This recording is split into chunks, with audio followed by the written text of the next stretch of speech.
നമസ്കാരം. മലയാളി വാർത്ത ഇൻസൈഡിലേക്ക് സ്വാഗതം.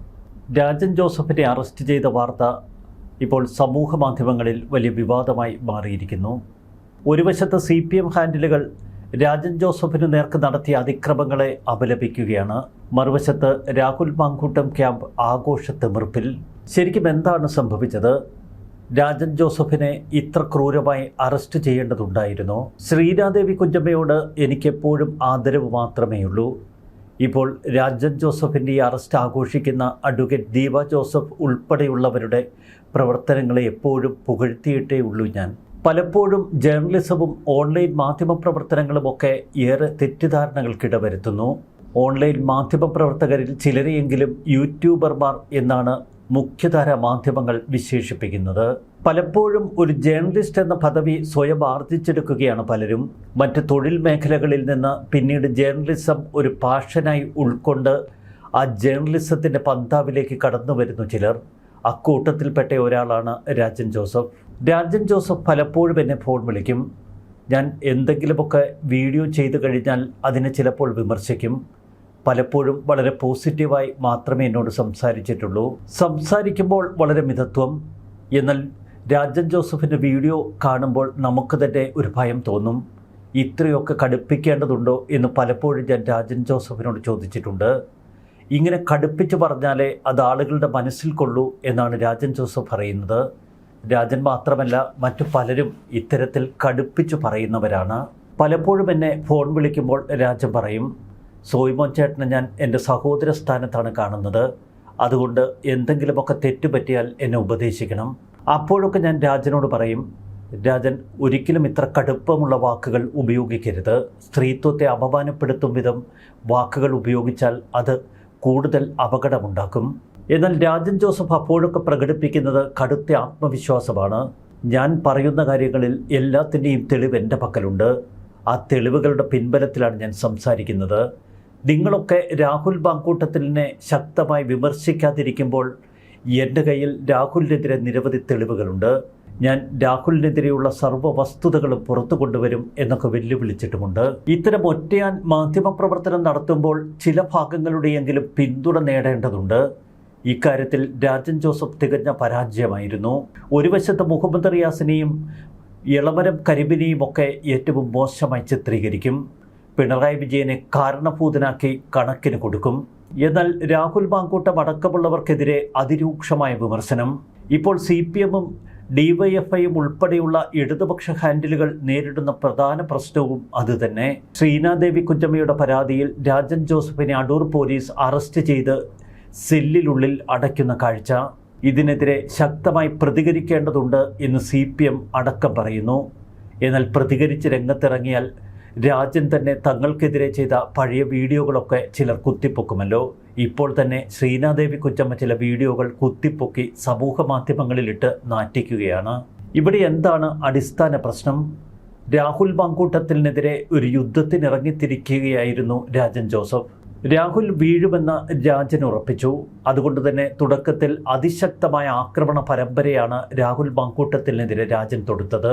CPIയുടെ പ്രാദേശിക നേതാവായ ശ്രീനാദേവി കുഞ്ചമ്മ ഇതിനിടയിൽ രാഹുലിനെ പിന്തുണച്ച് രംഗത്തെത്തുന്നു. രാഹുലിനെ പിന്തുണച്ച് രംഗത്തെത്തിയ ശ്രീനാദേവി കുഞ്ചമ്മയെ ഇടതുപക്ഷം തന്നെ പിന്നീട് തള്ളിപ്പറയുന്നു. ഇടതുപക്ഷത്തു നിന്ന് നേരെ മറുകണ്ഠം ചാടി ഒടുവിൽ UDFൻ്റെ സീറ്റിൽ മത്സരിച്ച് തദ്ദേശഭരണ തെരഞ്ഞെടുപ്പിൽ ജനപ്രതിനിധിയുമായി ശ്രീനാദേവി കുഞ്ഞമ്മ. എന്നാൽ രാജൻ ജോസഫ് ശ്രീനാദേവി കുഞ്ഞമ്മയെ വെറുതെ വിട്ടില്ല. രാഹുൽ മാങ്കൂട്ടം വിഷയത്തിൽ രൂക്ഷമായ ആക്ഷേപങ്ങളുമായി രാജൻ നിറഞ്ഞു നിന്നു. ശ്രീനാദേവി കുഞ്ഞമ്മയ്ക്കെതിരെയുള്ള രാജൻ്റെ ഈ പോരാട്ടം, അതാണ് ഒടുവിൽ രാജനെ ഒരു ജയിലറയ്ക്കുള്ളിൽ എത്തിക്കാനുള്ള കാരണം. മറുവശത്ത് രാഹുൽ മാങ്കൂട്ടത്തിലിനെ പിന്തുണയ്ക്കുന്നു എന്ന കാരണം കൊണ്ട് അഡ്വക്കേറ്റ് ദീപ ജോസഫ് അടക്കമുള്ളവരെ രാജൻ തുടർച്ചയായി ആക്രമിക്കുന്നു. അവരൊക്കെ ഒരു വശത്ത് ചേർന്നു. അഡ്വക്കേറ്റ് ദീപ ജോസഫ് അടക്കമുള്ളവരെ വലിയ ബഹുമാനത്തോടെയാണ് ഞാൻ കാണുന്നത്. ഒരു പോരാട്ടത്തിൻ്റെ ഭാഗമായി രാജൻ ജോസഫിനെ അറസ്റ്റ് ചെയ്ത് ജയിലിലാക്കിയ വിജയാഹ്ലാദമാണ് ശ്രീനാദേവി കുഞ്ചമ്മയുടെ പോസ്റ്റുകളിൽ. എന്നാൽ ഇതിൽ മറഞ്ഞിരിക്കുന്ന ചില അപകടങ്ങളുണ്ട്. അടൂരിലെ പോലീസ് സ്റ്റേഷനിലേക്ക് പോലീസ് അറസ്റ്റ് ചെയ്ത് കൊണ്ടുവന്ന രാജൻ ജോസഫ്, അവരെ കാണാനായി ശ്രീനാദേവി കുഞ്ചമ്മ അടൂർ പോലീസ് സ്റ്റേഷനിലേക്ക് ഇരച്ചു ചെല്ലുന്നു. സെല്ലിനുള്ളിൽ കിടക്കുന്ന രാജൻ ജോസഫിനോട് ശ്രീനാദേവി കുഞ്ഞമ്മയുടെ ചോദ്യം, എന്നെ അറിയാമോ?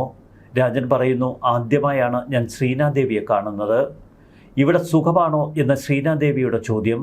അതിന് എന്തു മറുപടി പറഞ്ഞു എന്നൊക്കെ രാജൻ പിന്നീട് ഒരു വീഡിയോയിൽ അവതരിപ്പിക്കുന്നുണ്ട്. ആ മറുപടി എന്തുമാകട്ടെ, ഒരു ക്ലോസറ്റുള്ള ലോക്കപ്പിൽ അതേ ക്ലോസറ്റിൻ്റെ ലുക്കോടെ ഇരിക്കുകയാണ് രാജൻ ജോസഫ് എന്നാണ് ശ്രീനാദേവി കുറിച്ചിരിക്കുന്നത്. രാജന് അടൂർ പോലീസ് സ്റ്റേഷനിൽ താൻ ഒരു കുറവും വരുത്തില്ല എന്ന വാക്കുകളൊക്കെ ശ്രീനാദേവിയുടെ കുറിപ്പിലുണ്ട്. രാഹുൽ മാങ്കുട്ടവും രാജനെ തേടി അടൂർ പോലീസ് സ്റ്റേഷനിലെത്തി. രാഹുൽ ഒറ്റയ്ക്കല്ല, വലിയൊരു സംഘത്തിനൊപ്പമാണ് രാജനെ തേടി അടൂർ പോലീസ് സ്റ്റേഷനിലേക്ക് രാഹുലും എത്തിയത്. ഇവിടെ ഒരു ചോദ്യം ശക്തമാകുന്നു. പോലീസിന് നിയമപ്രകാരം ഒരു പ്രതിയെ അറസ്റ്റ് ചെയ്ത് കൊണ്ടുവന്ന് ജയിലിലടയ്ക്കാം. എന്നാൽ രാഷ്ട്രീയ തിണ്ടമിടുക്കിൻ്റെ പേരിൽ ശ്രീനാദേവി കുഞ്ഞമ്മയും രാഹുൽ മാങ്കൂട്ടവുമൊക്കെ അതേ പോലീസ് സ്റ്റേഷനിലേക്ക് ഇരച്ചു ചെന്നത് എന്തധികാരത്തിലാണ് പോലീസ് ജയിലിലെ സെല്ലിൽ കിടക്കുന്നൊരു പ്രതിയെ ശ്രീനാദേവി കുഞ്ഞമ്മയുടെ മുന്നിലേക്ക് എടുത്തിട്ട് കൊടുത്തത്? ഇതൊരിക്കലും ധാർമ്മികതയല്ല എന്ന് നമുക്ക് പറഞ്ഞു വെക്കേണ്ടി വരും. എന്നാൽ ശ്രീനാദേവിയെ അധിക്ഷേപിച്ച രാജനെ ഒരിക്കലും ന്യായീകരിക്കാനും കഴിയില്ല. സമൂഹ മാധ്യമങ്ങളിൽ ഉയരുന്ന മുഖ്യ ചർച്ച മറ്റൊന്നാണ്. പിണറായി വിജയൻ്റെ കാലത്തായിരുന്നുവെങ്കിൽ ഏതെങ്കിലും ഒരു സ്ത്രീയെ അധിക്ഷേപിച്ച യൂട്യൂബറെ ഇതുപോലെ പോലീസ് തൂക്കി അകത്തിടുമായിരുന്നു എന്ന ചോദ്യം. ആ ചോദ്യം കൂടുതൽ ശക്തമാവുകയാണ് സമൂഹ മാധ്യമങ്ങളിൽ. വി ഡി സതീശൻ സർക്കാർ അധികാരത്തിലേറിയിട്ട് കുറച്ചു കാലം മാത്രമേ ആയിട്ടുള്ളൂ. ഇതിനിടയിലാണ് ഇപ്പോൾ ശ്രദ്ധേയമായ ചില സംഭവ വികാസങ്ങൾ. ഭരണം കിട്ടിയതിൻ്റെ ആവേശത്തിലാണ് UDF പ്രവർത്തകരും UDF നേതാക്കളുമൊക്കെ പരസ്പര വിമർശനങ്ങൾ തുടങ്ങിയിട്ടേയുള്ളൂ. കനത്ത പരാജയത്തിൻ്റെ പ്രഹരമേറ്റുവാങ്ങിയ CPMഉം ഇടതുപക്ഷവുമൊക്കെ ഇപ്പോൾ തളർന്നിരിക്കുകയാണ്. ഇതിനിടയിൽ ഇത്തരം ചില കേസുകൾ കുത്തിപ്പൊക്കാനും ആളുകളെ തൂക്കിയെടുത്ത് പോലീസ് സ്റ്റേഷനിലെത്തിക്കാനും എളുപ്പം കഴിയും ഭരണാധികാരികൾക്ക്. ഇതൊക്കെ കാലാന്തരത്തിൽ വലിയ തിരിച്ചടികൾക്ക് തുടക്കമിടും എന്ന കാര്യം ഭരിക്കുന്നവർ ഓർത്താൽ നല്ലത്. രാജൻ ജോസഫിൻ്റെ ഭാഷയെ, രാജൻ ജോസഫ് അവതരിപ്പിച്ച വസ്തുതകളെ ഒരു തരത്തിലും ഞാൻ ന്യായീകരിക്കില്ല. എന്നാൽ രാജൻ ജോസഫിനെ അറസ്റ്റ് ചെയ്ത പോലീസിൻ്റെ നടപടിയും അഭിനന്ദനാർഹമാണ്. എന്നാൽ മറുവശത്ത് രാജൻ ജോസഫ് കിടന്ന സെല്ലിലേക്ക് എത്തി നോക്കാനെത്തിയ ശ്രീനാദേവിയുടെ അധികാരം, ഇത്തരമൊരു അധികാരം ആരാണ് ശ്രീനാദേവിക്ക് നൽകിയത്? പരാതിക്കാരി കടന്നു ചെന്ന് രാജൻ ജോസഫിനെ കാണുകയും അയാളെ ആക്ഷേപിക്കുകയും ചെയ്യുന്നു. പിന്നിവിടെ എന്താണ് പോലീസിൻ്റെ റോൾ? മലയാളത്തിലെ ശ്രദ്ധേയരായ ഓൺലൈൻ മാധ്യമങ്ങളുടെ ഒരു മീറ്റിംഗ് ഇക്കഴിഞ്ഞ ദിവസം കൊച്ചിയിൽ ചേർന്നിരുന്നു. കോം ഇന്ത്യ എന്ന സംഘടനയാണ് യോഗം വിളിച്ചു ചേർത്തത്.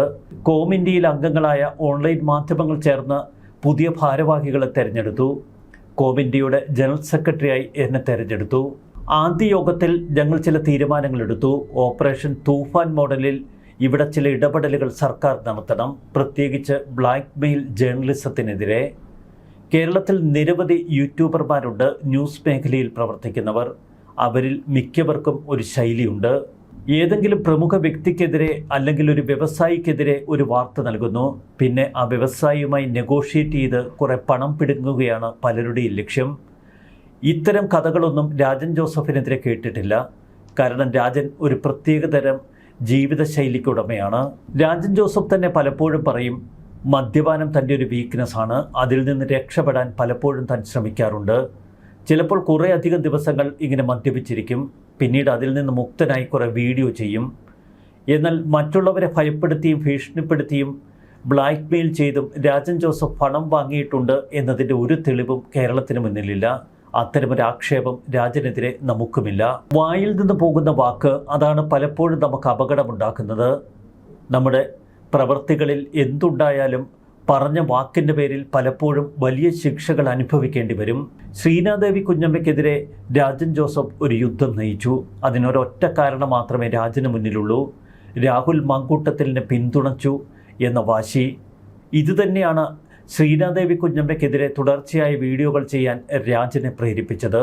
എന്നാൽ മറുവശത്ത് രാഹുൽ മാങ്കൂട്ടവും തക്കം പാർത്തിരുന്നു. അടൂരാണ് രാഹുൽ മാങ്കൂട്ടത്തിലിൻ്റെ തട്ടകം. അവിടെ രാഹുലിന് വലിയ ശിഷ്യവൃന്ദമൊക്കെയുണ്ട്. തന്നെ പിന്തുണയ്ക്കുന്നവരുടെ നിരവധി കൂട്ടം. അവരിൽ ചിലരെ ചേർത്താണ് രാജൻ ജോസഫിനെ ഒന്ന് കണ്ടുകളയാം, ഒരു വാണിംഗ് കൊടുക്കാം എന്ന മട്ടിൽ ഈ കഴിഞ്ഞ ദിവസം രാഹുൽ മാങ്കൂട്ടവും പോലീസ് സ്റ്റേഷനിലേക്ക് ചെന്നത്. എന്നാൽ പുറത്തിറങ്ങിയ രാജൻ ജോസഫ് ഇപ്പോൾ രാഹുലിനെയും ശ്രീനാദേവി കുഞ്ഞമ്മയെയും വീണ്ടും വെല്ലുവിളിക്കുന്നു. തന്നെ വെല്ലുവിളിച്ച തന്നെ കൊലപ്പെടുത്തുമെന്ന് പറഞ്ഞ രാഹുൽ മാങ്കൂട്ടം സംഘത്തിനെതിരെ ഇനിയും തന്റെ യുദ്ധം തുടരുമെന്നാണ് രാജൻ ജോസഫ് പറയുന്നത്. ഒരു കാര്യം വ്യക്തമാണ്, സംഭവിച്ചതൊക്കെ സംഭവിച്ചു. രാജൻ ജോസഫിനെതിരെ പരാതി കൊടുത്ത ശ്രീനാദേവി കുഞ്ഞമ്മയ്ക്ക് രാജനെ അകത്തിടാനും കഴിഞ്ഞു. എന്നാൽ ചില തിരുത്തലുകൾ രാജൻ ജോസഫ് തൻ്റെ ജീവിതത്തിൽ വരുത്തണം, തൻ്റെ വീഡിയോകളിൽ വരുത്തണം, ചർച്ചകളിൽ വരുത്തണം. മിതമായ ഭാഷയെ ഉപയോഗിക്കാവൂ. നമ്മുടെ നിയമങ്ങളൊക്കെ സ്ത്രീകൾക്ക് അനുകൂലമാണ്. സ്ത്രീകളെ അധിക്ഷേപിക്കുന്ന തലത്തിലുള്ള വാക്കുകൾ വീഡിയോകളിൽ അല്ലെങ്കിൽ ചർച്ചകളിൽ ഉപയോഗിക്കാതിരിക്കുന്നതാണ് നല്ലത്. കൊച്ചിയിൽ നിന്നാണ് രാജൻ ജോസഫിനെ അറസ്റ്റ് ചെയ്തത്. നേരെ അടൂർ പോലീസ് സ്റ്റേഷനിലെത്തിച്ചു. ഫിംഗർ പ്രിന്റിനായി പുറത്തേക്ക് കൊണ്ടുപോകുമ്പോൾ അവിടെ രാഹുൽ മാങ്കൂട്ടത്തിൻ്റെ ആളുകൾ തടിച്ചുകൂടി. പോലീസ് സ്റ്റേഷനുള്ളിലേക്ക് കടന്നു പോകുമ്പോൾ രാഹുലിനെ അവർ പിന്നിൽ നിന്ന് രാഹുൽജി രാഹുൽജി എന്ന് വിളിച്ചുകൊണ്ടിരുന്നു. തിരിഞ്ഞു നോക്കിയാൽ 2 എണ്ണം പറയാൻ വേണ്ടിയായിരിക്കും. എന്തായാലും അതിനുശേഷം വൈദ്യപരിശോധനയ്ക്ക് വേണ്ടി വീണ്ടും പുറത്തു കൊണ്ടുപോകുന്നു. അത് കഴിഞ്ഞ് മജിസ്ട്രേറ്റിന് മുന്നിൽ ഹാജരാക്കി. മജിസ്ട്രേറ്റ് ജാമ്യം നൽകുകയും ചെയ്തു. ഒരു ദിവസത്തെ പോലീസ് സ്റ്റേഷൻ വാസം. അത് കഴിഞ്ഞ് പുറത്തിറങ്ങിയ രാജൻ ജോസഫ് ഇനി തൻ്റെ വാക്കുകളിൽ കൂടുതൽ മിതത്വം പാലിക്കട്ടെ എന്ന് നമുക്ക് ആശംസിക്കാം. പരാതിക്കാരിയായ ശ്രീനാദേവി കുഞ്ഞമ്മയ്ക്കും ആശ്വസിക്കാം, രാജനെ അറസ്റ്റ് ചെയ്തല്ലോ. എന്നാൽ അമിതമായി സമൂഹ മാധ്യമങ്ങളിലൂടെ ഏറ്റവും മ്ലേച്ഛ ഭാഷയുപയോഗിച്ച് ശ്രീനാദേവിയും മറ്റുള്ളവരുമൊക്കെ രാജൻ ജോസഫിനെ വീണ്ടും ആക്രമിക്കുമ്പോൾ അയാൾ വീണ്ടും പ്രത്യാക്രമണത്തിന് മുതിർന്നാൽ എങ്ങനെ നമ്മൾ കുറ്റം പറയും? അതുകൊണ്ട് നിയമം അനുശാസിക്കുന്ന ശിക്ഷ രാജന് നൽകട്ടെ. അതിലപ്പുറം സമൂഹ മാധ്യമങ്ങളിലൂടെ അതേ നാണയത്തിൽ തിരിച്ചടി തുടർന്നാൽ ഈ സംഘർഷം അവസാനിക്കില്ല. രാജൻ ജോസഫ് CPMന് വേണ്ടി കുഴലൂതുന്നു എന്നൊന്നും നമുക്ക് പറയുക വയ്യ. കാരണം രാജൻ്റെ പ്രകൃതം ഇങ്ങനെയൊക്കെയാണ്. പല കാര്യത്തിലും വിയോജിപ്പുണ്ട് രാജനുമായി. എങ്കിലും അയാൾ ഇടയ്ക്കിടെ ഫോൺ വിളിക്കും. എൻ്റെ സഹോദരനാണ് നിങ്ങൾ എന്നൊക്കെ പറയുമ്പോൾ നമുക്കൊരു സ്നേഹം തോന്നും. തിരുത്താനും ശാസിക്കാനുമൊക്കെ തോന്നും. രാജനോട് വീണ്ടും അഭ്യർത്ഥിക്കുകയാണ്, ഇനിയെങ്കിലും വാക്കുകളിൽ ഒരു മിതത്വം പാലിക്കുക. കേരളത്തിൽ അടിമുടി വീഡിയോ സംസ്കാരത്തിൽ ഒരു മാറ്റം അനിവാര്യമാണ്. സമൂഹ മാധ്യമങ്ങളിലൂടെ എന്തും പറയാം എന്ന ധാരണ പൊതുവെ തിരുത്തണം. ഇത് രാജനോടല്ല, മറിച്ച് നമ്മുടെ സമൂഹ മാധ്യമങ്ങളിൽ നിറഞ്ഞാടുന്ന തെറിക്കൂട്ടങ്ങളോടാണ്. റീച്ചിന് വേണ്ടി എന്തു വൃത്തികേടുകളും വിളിച്ചു പറയരുത്. അതൊക്കെ വലിയ അപകടങ്ങളുണ്ടാക്കും. ഇതിനിടയിൽ ജേർണലിസത്തിൻ്റെ പാതയിലൂടെ നടക്കുന്ന രാജൻ ജോസഫിനെ പോലെയുള്ളവരെ യൂട്യൂബർ എന്ന് വിളിച്ച് ആക്ഷേപിക്കുന്നതും ശരിയല്ല. ശ്രീനാദേവി കുഞ്ഞമ്മയ്ക്ക് വിയോജിപ്പുണ്ടെങ്കിൽ അവർക്ക് നിയമപരമായ മാർഗം തേടാം. അതിലും നമുക്ക് കുറ്റം പറയാൻ കഴിയില്ല. പോലീസ് തങ്ങളുടെ ഡ്യൂട്ടി തുടരട്ടെ. ഈ സംഭവത്തിൽ പ്രത്യേകിച്ച് ആരെയും കുറ്റം പറയുന്നില്ല. എല്ലാം വരുത്തി വെച്ചത് എന്ന് മാത്രം പറയാം. ന്യൂസ് ഡെസ്ക് മലയാളി വാർത്ത ഇൻസൈഡ്.